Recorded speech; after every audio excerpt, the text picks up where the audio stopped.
नमस्कार छात्रों, सुधीर शर्मा क्लासेस पे आपका स्वागत है। आज हम क्लास 9th एनसीईआरटी या राजस्थान बोर्ड की प्रश्नावली 6 का इंट्रोडक्शन वीडियो देखेंगे। ठीक है, इसके पहले हम प्रश्नावली 1 से लेकर के प्रश्नावली 5 तक के लगभग सारे सवाल के वीडियो बना चुके हैं, जो आपको देखना चाहिए और हमारा चैनल सब्सक्राइब भी करना चाहिए। ठीक है, तो इस जो प्रश्नावली 6 है इसका नाम है रेखाएं और कोण। ठीक है, तो इसमें हम सबसे पहले बात करेंगे कुछ छोटी छोटी सी परिभाषाएं हैं जो आपको पता हो। ठीक है, तो फिर अपन प्रश्न कर पाएंगे। जैसे कि इसमें पहली डेफिनेशन में ये है कि रेखा क्या है। तो रेखा वह आकृति है जिसकी लंबाई अनंत होती है लेकिन चौड़ाई नगण्य होती है।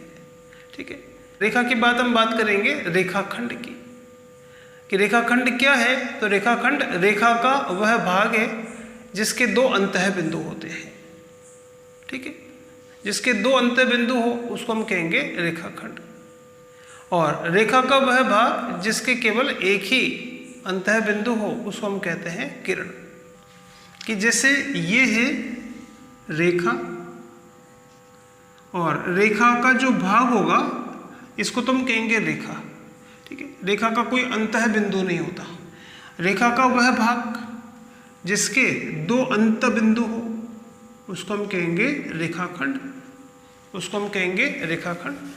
और रेखा का वह भाग जिसका केवल एक अंतः बिंदु हो, जैसे कि माना ये अंत बिंदु है और ये अंत बिंदु नहीं है, तो इस तरह की जो आकृति है इसको हम कहते हैं किरण।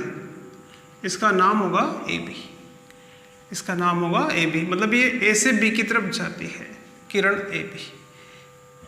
इसके बाद हम बात करेंगे कोण की। कोण क्या है कि अगर एक बिंदु से दो किरणें प्रारंभ हो, एक बिंदु से अगर दो किरणें प्रारंभ होती है तो बनने वाली आकृति कहलाती है कोण। एक बिंदु से अगर दो किरणें प्रारंभ हो तो बनने वाली आकृति कहलाती है कोण। और इसको हम कहते हैं कोण का शीर्ष और इनको बोलते हैं कोण की भुजा। ये भुजा है एक और ये भुजा है। तो एक कोण में एक शीर्ष होता है और दो भुजाएं होती है। कोण की माप के आधार पर हम कोण को कई भागों में विभाजित कर सकते हैं। जैसे कि आपने पढ़ा है पहले न्यून कोण, ऐसा कोण जो 90 डिग्री से कम हो उसको हम कहते हैं न्यून कोण। एक होता है समकोण, ऐसा कोण जो 90 डिग्री के बराबर हो। 90 डिग्री के कोण को समकोण कहते हैं। इसी प्रकार से होता है एक अधिक कोण। अधिक कोण का मतलब है कि ऐसा कोण जो 90 डिग्री से तो ज़्यादा हो, 90 डिग्री से तो ज़्यादा हो लेकिन 180 डिग्री से कम हो। तो 90 से 180 के बीच में जो कोण आएंगे, 90 से 180 के बीच में, ठीक है, तो 90 डिग्री से 180 डिग्री के मध्य जो कोण होते हैं वो कहलाते हैं अधिक कोण। इसके बाद में आता है ऋजु कोण, या इसका अन्य नाम है सरल कोण। एक होता है ऋजु कोण, है ना, ऋजु कोण। ऋजु कोण कहते हैं 180 डिग्री के कोण को। तो इसका अन्य नाम है, इसको सरल कोण भी कहते हैं। 180 डिग्री के कोण को ऋजु कोण या सरल कोण कहते हैं। ठीक है, एक होता है प्रतिवर्ती कोण। प्रतिवर्ती कोण, ठीक है, प्रतिवर्ती कोण का मतलब है 180 डिग्री से ज़्यादा के कोण को हम कहते हैं प्रतिवर्ती कोण। ठीक है, इसको हम बोलेंगे प्रतिवर्ती कोण। ठीक है बच्चों, इसके अलावा और जो कोण यहाँ है उसमें है, एक है आसन्न कोण। आसन्न कोण, तो इसकी डेफिनेशन है, ये नया कोण है, पहला अपन ने नहीं पढ़ा इसको। आसन्न कोण का मतलब जैसे कि एक कोण ये है, इस कोण का ये शीर्ष है और एक भुजा ये है, एक भुजा ये है, और दूसरा कोण ये है। एक कोण तो ये है, एक कोण ये है, दोनों का शीर्ष ए है, इसकी एक भुजा ए बी है, इसकी एक भुजा ए सी है, इसकी एक भुजा ए डी है। तो दो कोण आसन कोण की परिभाषा होगी कि दो कोण जिनका शीर्ष कॉमन हो और जिनमें एक भुजा कॉमन हो, दोनों में मौजूद है। जैसे कि आप देख रहे हैं कि ऐसी जो भुजा है ये दोनों में आ रही है, तो ऐसे कोण जिनका शीर्ष और एक भुजा उभयनिष्ठ हो, ऐसे दो कोण जिनका शीर्ष और एक भुजा कॉमन हो, ऐसे कोणों को हम कहते हैं आसन्न। ठीक है, इसके बाद हम देखेंगे संपूरक कोण। छोटी छोटी सी डेफिनेशन है बच्चों, संपूरक कोण। ठीक है, संपूरक कोण में वे दो कोण आते हैं जिनका टोटल 180 डिग्री हो। जैसे कि एक कोण 100 का है और एक 80 का है, तो हम कहेंगे कि 100 डिग्री ये जो कोण है इसका पूरक कोण है 80 और 80 का संपूरक कोण है 100। तो आपको ये याद रखना है कि संपूरक कोण में वे दो कोण आते हैं जिनका योग आएगा 180 डिग्री। ठीक है, अगर एक कोण 100 डिग्री का है, एक कोण 80 डिग्री का है, तो हम कहेंगे 100 डिग्री का संपूरक कोण है 80 डिग्री और 80 डिग्री का संपूरक कोण है 100 डिग्री। तो यहाँ 100 डिग्री का अगर आपसे पूछा जाए कि संपूरक कोण बताइए, तो 100 डिग्री का संपूरक कोण होगा 80 डिग्री। और पूछा जाए कि 70 डिग्री का संपूरक कोण बताइए, तो 70 डिग्री का संपूरक कोण आएगा 110 डिग्री। ठीक है, यानी दोनों का टोटल 180 आना चाहिए। तो ये है संपूरक कोण। वे दो कोण जिनका योग 180 डिग्री हो वो कहलाते हैं संपूरक कोण। इसके बाद में आता है पूरक कोण। पूरक कोण में वे दो कोण आते हैं जिनका टोटल होता है 90, जिनका टोटल आएगा 90। जैसे कि आपसे पूछा जाए कि 30 डिग्री का पूरक कोण बताइए, तो 30 डिग्री का पूरक कोण आएगा 60 डिग्री और 60 डिग्री का पूरक कोण आएगा 30 डिग्री। तो वे दो कोण जिनका योग 90 डिग्री हो आपस में पूरक कोण कहलाते हैं। ठीक है, जैसे कि 70 डिग्री का पूरक कोण बताइए, तो 70 डिग्री का पूरक कोण होगा 20 डिग्री। ठीक है, ताकि इसका और इसका टोटल 90 डिग्री आ रहे। ठीक है बच्चों, इसी तरह से समांतर रेखाएं, ऐसी रेखाएं जिन्हें अनंत तक आगे बढ़ा दिया जाए, जो एक दूसरे को नहीं काटे। ऐसी रेखाएं जिन्हें अनंत तक आगे या पीछे बढ़ा दे, जो एक दूसरे को नहीं काटे, ऐसी रेखाएं कहलाती है समांतर रेखाएं। ठीक है, जैसे कि हम कहेंगे कि ये L1 रेखा है और L2 रेखा है। ठीक है, एक तो L1 रेखा है, एक L2 है, ये आपस में समांतर है। तो L1 समांतर है L2 के। और एक ये रेखा है, इसको अपन कहते हैं तिर्यक रेखा, जो कि दोनों समांतर रेखाओं को काटती है। ठीक है, तो यहाँ कुछ कोण बनते हैं, जैसे कि ये कोण बन रहे हैं 1 2 3 4 5 6 7 8। तो जैसे अपन कहते हैं कि कोण नंबर 1 है, ये कोण नंबर 2 है, ये कोण नंबर 3 है, ये कोण नंबर 4 है। इसी तरह से ये कोण नंबर 5 है, ये कोण नंबर 6 है, ये नंबर 7 है, ये नंबर 8 है। ठीक है, तो यहाँ कुछ विशेष प्रकार के कोण होते हैं जिन्हें हम कहते हैं शीर्षाभिमुख कोण, संगत कोण और एकांतर कोण। तो यहाँ शीर्षाभिमुख कोण कौन से होंगे? तो यहाँ इस चित्र में शीर्षाभिमुख कोण होंगे, है ना, जिसे यहाँ पर हम देखते हैं शीर्षाभिमुख कोण। शीर्षाभिमुख कोण होगा कोण 1 और कोण 4। कोण 1 और कोण 4 होंगे शीर्षाभिमुख कोण, कोण 1 और 4। इसी तरह से कोण 2 और 3 भी आपस में होंगे शीर्षाभिमुख कोण, जिनका शीर्ष एक दूसरे के सामने हो। तो यहाँ शीर्षाभिमुख कोण आएंगे कोण 1 और 4, और ये आपस में बराबर भी होंगे। जैसे कि कोण नंबर 1 अगर 60 डिग्री का है तो ये भी 60 डिग्री का है। कोण 1 कोण 4 का शीर्षाभिमुख कोण है, इसी तरह से कोण 2 कोण 3 का शीर्षाभिमुख कोण है। इसी प्रकार से कोण 5 कोण 7 का शीर्षाभिमुख होगा, कोण 6 कोण 8 का शीर्षाभिमुख होगा। तो एक तो ये ध्यान रखना है कि ये होते हैं शीर्षाभिमुख कोण। एक होते हैं बच्चों संगत कोण, अगला है संगत कोण। संगत कोण क्या होंगे? तो इसमें होगा जो तिर्यक रेखा के एक ही ओर बनते हैं, जैसे कि एक तो ये है कोण नंबर 1, ठीक है, और एक है कोण नंबर 5। कोण 1 और कोण 5 आपस में बराबर होंगे और ये कहलाते हैं संगत कोण। तो याद रखना होगा आपको, ये काम आएगा कि कोण 1 और कोण 5 आपस में संगत कोण है। इसी तरह से नीचे वाला कोण नंबर 3 कोण नंबर 8 का संगत कोण है।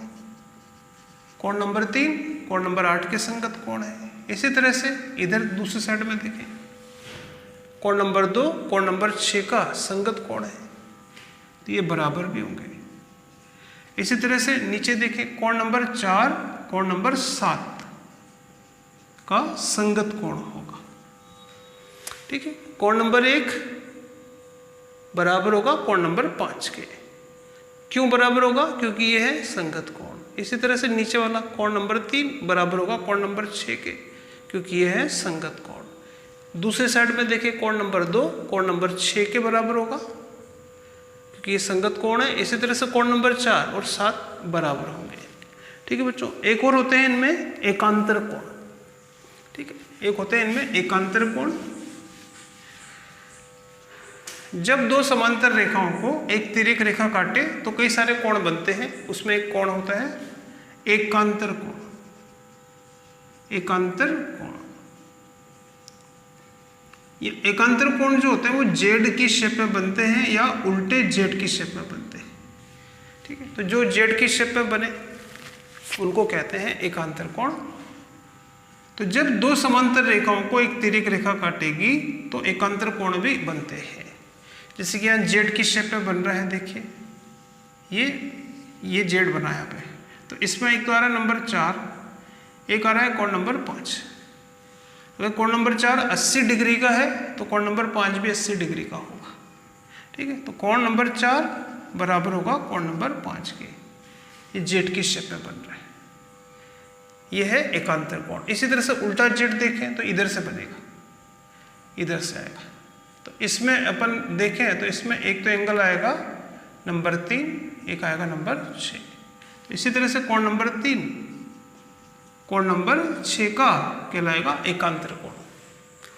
आपको ये याद रखना है कि एकांतर कोण एक तिर्यक रेखा के इधर बनेगा तो एक तिर्यक रेखा के उधर बनेगा। जैसे कि कोण नंबर 4 का तिर्यक है, कोण नंबर 4 का एकांतर कोण है नंबर 5, और कोण नंबर 3 का एकांतर कोण है 6, और ये जेड या उल्टा जेड की शेप में होते हैं, ठीक है बच्चों। इसी तरह से एक होता है बाह्य एकांतर कोण। बाह्य एकांतर कोण क्या होते हैं देखिए, अगला है बाह्य एकांतर कोण। ये सब आपके एक्सरसाइज में काम आएंगे, इसलिए आपको ध्यान से समझना चाहिए। जैसे कोण नंबर 1 हम बात कर रहे हैं बाह्य एकांतर कोण की, तो कोण नंबर 1 का बाह्य एकांतर कोण होगा कोण नंबर 7, जो एक तिर्यक रेखा के इधर है एक इधर है, तो कोण 1 बराबर होगा कोण नंबर 7 के। इसी तरह से कोण नंबर 2 बराबर होगा कोण नंबर 8 के। तो इनको हम कहते हैं बाह्य एकांतर कोण। जैसे कि कोण नंबर 2 का बाह्य एकांतर कोण है नंबर 8, ठीक है बच्चों। तो ये आपको ध्यान रखना है कि इसमें एक तो शीर्षाभिमुख कोण बनते हैं, नंबर 1 4 के शीर्षाभिमुख कोण है। इसी तरह से कोण नंबर 2 3 के बराबर है, क्योंकि यह है शीर्षाभिमुख कोण। एक होते हैं संगत कोण, जो कि तिर्यक रेखा के एक ही ओर बनते हैं। कोण 1 कोण 5 के बराबर होगा, कोण 3 कोण 8 के बराबर होगा, कोण 2 कोण 6 के बराबर होगा, ठीक है। तो यहाँ 8 कोण बन रहे हैं। अगर इसमें से हमें एक कोण भी पता लग जाए, कि जैसे अगर ये पता लग जाए कि ये 60 डिग्री का कोण है, तो हम बाकी सारे कोण निकाल सकते हैं। एक बिंदु के चारों ओर बनने वाले कोण, जैसे एक बिंदु है इसके चारों ओर बने कोण, हमें पता होना चाहिए कि एक बिंदु के चारों ओर बनने वाले कोणों का जो टोटल है वो 360 होता है, 360 होता है। जैसे कि ये नंबर कोण 1 है, ये नंबर कोण 2 है, ये कोण नंबर 3 है, ये कोण नंबर 4 है। अगर आपसे पूछा जाए कि कोण 1 प्लस कोण 2 प्लस कोण 3 प्लस कोण 4 प्लस कोण 5 का टोटल कितना आएगा, तो इनका टोटल होगा 360, क्योंकि ये सारे कोण एक बिंदु के चारों ओर बन रहे हैं। ठीक है।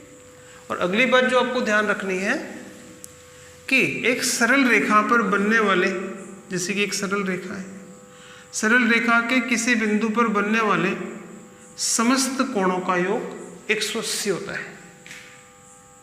एक सरल रेखा पर बनने वाले समस्त कोणों का योग 180 होता है। जैसे कि कोण नंबर 1 है, ये नंबर 2 है, ये नंबर 3 है, क्योंकि एक सरल रेखा पे बन रहे हैं, तो इनका टोटल 1 प्लस 2 और कोण नंबर 3 का टोटल आएगा 180 डिग्री।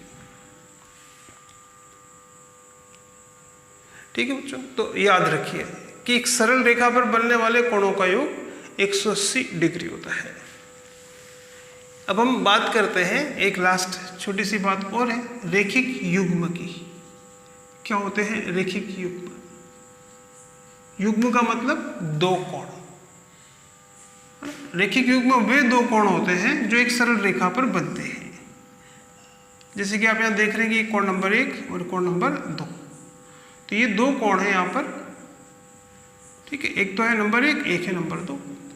तो आसन्न वे दो आसन्न कोण जो एक सरल रेखा पर बने हो, या यूं याद रखो कि एक सरल रेखा पर अगर दो ही कोण बन रहे हैं तो इन दोनों कोणों का जो टोटल आएगा वो आएगा 180 डिग्री के बराबर। तो एक रेखा पर दो कोण बने हो तो उनका टोटल 180 आएगा, और ऐसे कोणों को हम कहते हैं रेखिक युग्म। ठीक है, तो रेखिक युग्म में मतलब वे दो आसन्न कोण जिनका योग आए 180 डिग्री, उनको हम कहेंगे रेखिक युग्म। ठीक है बच्चों, तो इसमें ये छोटी छोटी सी परिभाषाएं थी, और इसमें हम ये भी प्रमेय से प्रूव करेंगे कि त्रिभुज के तीनों कोणों का जो टोटल होता है, जैसे कि ये त्रिभुज है ABC, तो इसके अंदर इसी एक्सरसाइज के अंदर हम ये प्रूव करेंगे कि इसके त्रिभुज के तीनों कोणों का जो टोटल है वो होता है 180 डिग्री। ठीक है बच्चों, तो एक सामान्य जानकारी थी, पर ये आगे के सवालों के लिए जरूरी था, इसलिए अपन ने देखा। अगले टर्न पर हम देखेंगे एक्सरसाइज 6.1 के प्रश्न। ठीक है।